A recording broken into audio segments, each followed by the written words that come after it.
Всем привет! Вас приветствует Серж Мартин Гараж, а мы продолжаем.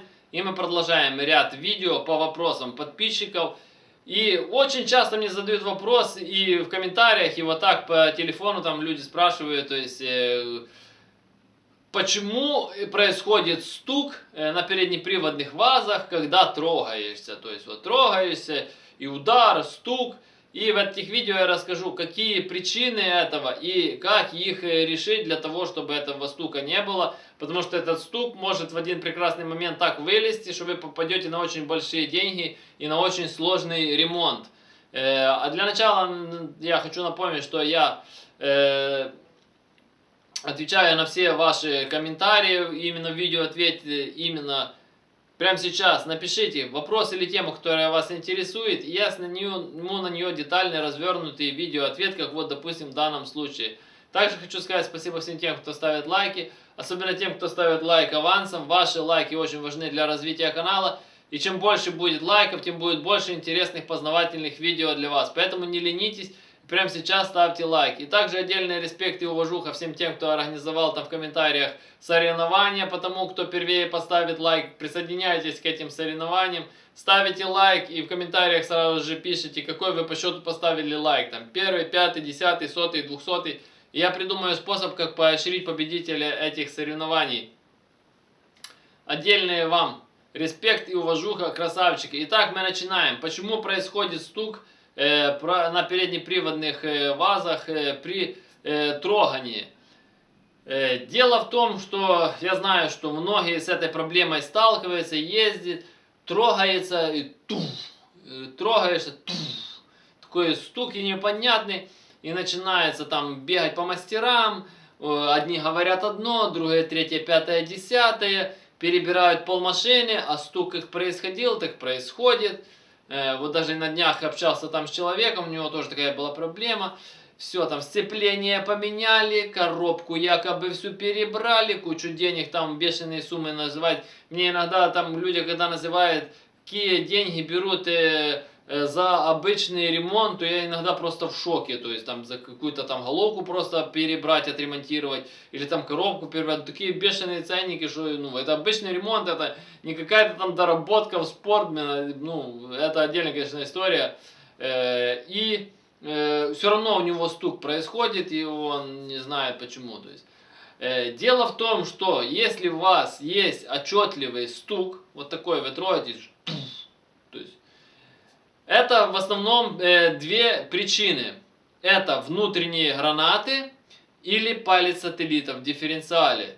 Дело в том, что я скажу так, что если у вас коробка старая, старого образца, там еще пальцы дифференциала еще живут. Если вы его никогда не меняли, если вы туда никогда не лазили, 99% что с ним все будет нормально. Если у вас коробка уже нового образца, там свежая, там со свежей какой-то машины, там со щупом, там или просто со свежих годов, или вас уже когда-то меняли палец сателлитов, даже если бы это было недавно, там год-два назад, образно говоря, там, то в первую очередь нужно проверять его, хотя его проверить не так просто, потому что это надо снять и разобрать коробку, но зачастую это проблема в нем. Объясняю почему. Идет выработка, то есть шестерни дифференциала вращаются, то есть и из-за того, что качество металла этих пальцев сателлитов очень плохое, и они просто тупо изнашиваются, и соответственно происходит выработка, и у вас происходит вот этот стук. И почему я говорю, что именно когда вы меняли, тоже он долго не проходит. Потому что, во-первых, что качество плохое, а во-вторых, многие пытаются сэкономить и меняют только палец сателлитов, а не меняют в комплекте и сами сателлиты. Что происходит? Дело в том, что когда у вас палец сателлитов был убит, а сателлиты вы оставили те же и поменяли, на них уже была выработка. То есть, когда палец был разбит, он дал выработку на них. И вы вроде поставили, все нормально крутится, все. Потому что бывают такие случаи, что там вообще там так наслаивается металл от пальца. То есть, ну, допустим, даже если вы поставили, все равно там уже есть выработка.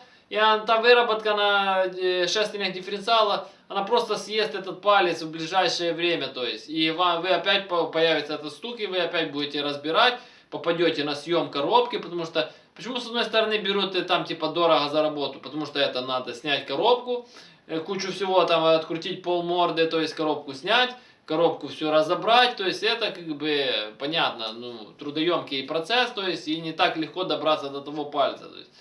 Поэтому я же говорю, и это нужно, если и меняете, то в сборе комплектом, то есть оно с одной стороны не так дешево, но сэкономите потом 150 раз туда лазить, менять этот палец. И не ездите долго. И этот звук, если вы видите, что он все громче, громче, отчетливее, отчетливее, это значит износ идет больше. И в один прекрасный момент его просто сломает. И его, если сломает, он может там наделать таких делов в коробке, что вплоть до того, чтобы пробить корпус коробки или разломать всю внутрянки коробки. И вы ее потом просто сдадите на металл, выбросите. Поэтому, когда вы ремонтируете, как в данном случае с этим человеком, ему там все шестерни все перебрали, в самой коробке там подшипники, сцепления, а сам палец сателлитов и не посмотрели. То есть, поэтому, когда вы перебираете коробку, если вы просто даже обслуживаете, там синхрон какой-то меняете, муфту, там шестерню, то есть или подшипник, не поленитесь, проверьте палец сателлитов. То есть, если с ним все нормально, собрали это все дело назад и погнали. Потому что если он будет разбитый, потом опять попадете на разборку и все это дела. Дальше. В принципе, можно до того, как вы уже снимете коробку, начнете разбирать, и вы снимаете привода, то есть гранаты, можете их проверить, то есть если не хотите там залазить в коробку, там спешить, да, можете для начала, то есть проверить гранаты, это самый простой способ.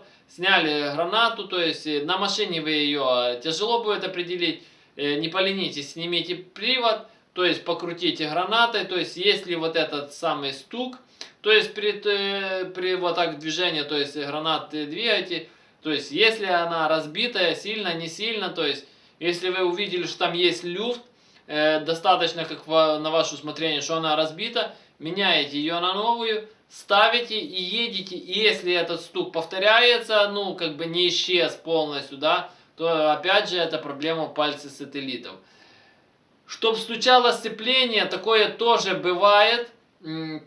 Может, допустим, там и корзина пойти по одному месту, и сам диск, ну, это ее надо ушатать до такой степени, чтобы там, я не знаю, оно отвалилось. Это даже у меня за все время один раз только было, из-за того, что я жесткие старты, корзину у меня просто оторвало саму прижимную часть от лепестков, ее просто оторвало, то есть, и то там оно ездило до последнего, я просто разбирал, снял, и оно там, в принципе, как бы особо ничего там не стучало как таковое. То есть, поэтому, да, когда вы будете снимать, опять же, коробку, проверить палец сателлитов, не поленитесь, открутите сцепление, проверьте.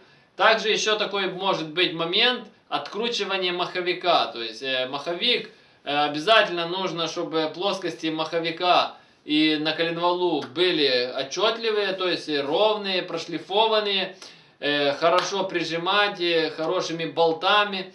Обязательно на резьбовой герметик садите болты, то есть потому что от вибрации они очень часто выкручивают, потому что на него происходит нагрузка. И если у вас уже маховик один раз откручивался, то есть у меня я сталкивался с этой проблемой на боевом двигателе, ну просто я задалбивался, у меня просто маховики пару, ну не пару заездов, ну там 10-20 заездов у меня откручивался маховик, то есть я там и уже и и на герметике садил, там и плоскости шлифовал, то есть ну что я только не делал, то есть по-нормальному пришлось поставить новый коленвал с нормальной плоскостью, новый маховик с нормальной плоскостью, новые болты, и посадить это все на герметике и хорошо выжать. И на протяжении многих лет я уже гоняю, и ничего не откручивается, при том, что постоянно долблю в заездах. Потому что если один раз он открутился, тоже идет выработка между маховиком и коленвалом, там наслоение. Так же самое посадочное отверстие в маховике тоже разбивается. И тоже происходит такой же самый типичный стук. В принципе, его можно проверить очень просто. Открываете пробочку вот эту в коробке, да, и просто двигаете туда, отверткой туда-назад. Или вот так можете по маховику. Если он будет откручен, он просто будет двигаться. Ну, лишний двигаться. И тогда разбираете, эти все дела устраняете и наваливаете дальше. Поэтому я же говорю, есть очень много нюансов, и нужно их последовательно проверять, потому что, чтобы там не перебирать пол машины, и чтобы так и не найти причину. А я напоминаю, что я занимаюсь доработками головок блока и карбюраторов. Каждый из вас может прислать свою головку блока или карбюратор на доработку. Работаю по наложке новой почты, вы присылаете, я дорабатываю, отправляю вам назад по наложке новой почты. То есть оплата за работу, когда забираете назад готовые детали. Вам, грубо говоря, останется их прикрутить и полететь. На главной странице моего канала есть отдельные плейлисты о доработке головок, отдельно о доработке карбюраторов, отдельно о том, как валят мои машины с этими доработками. Кому интересно, переходите, смотрите. А кто хочет заказать доработку, под каждым видео в описании есть мой номер телефона. Я всегда на связи, напрямую. Звоните, заказывайте. Кто хочет узнать цены на доработку, опять же, на главной странице в этих плейлистах первое видео. Про головку есть отдельное видео, сколько стоит доработка, про карбюраторы, там все рассказано и показано. Номер телефона непосредственно для заказа доработок. Все вопросы, комментарии, консультации пишем внизу под видео, все их читаю, по возможности стараюсь на все их отвечать. Кому понравилось данное видео, ставим лайк, подписываемся на канал, кто еще не подписался. Жмите на колокольчик, чтобы получать уведомления о новых видео. Делитесь данным видео со своими друзьями, репостите данное видео. Всем спасибо за внимание, всем до свидания.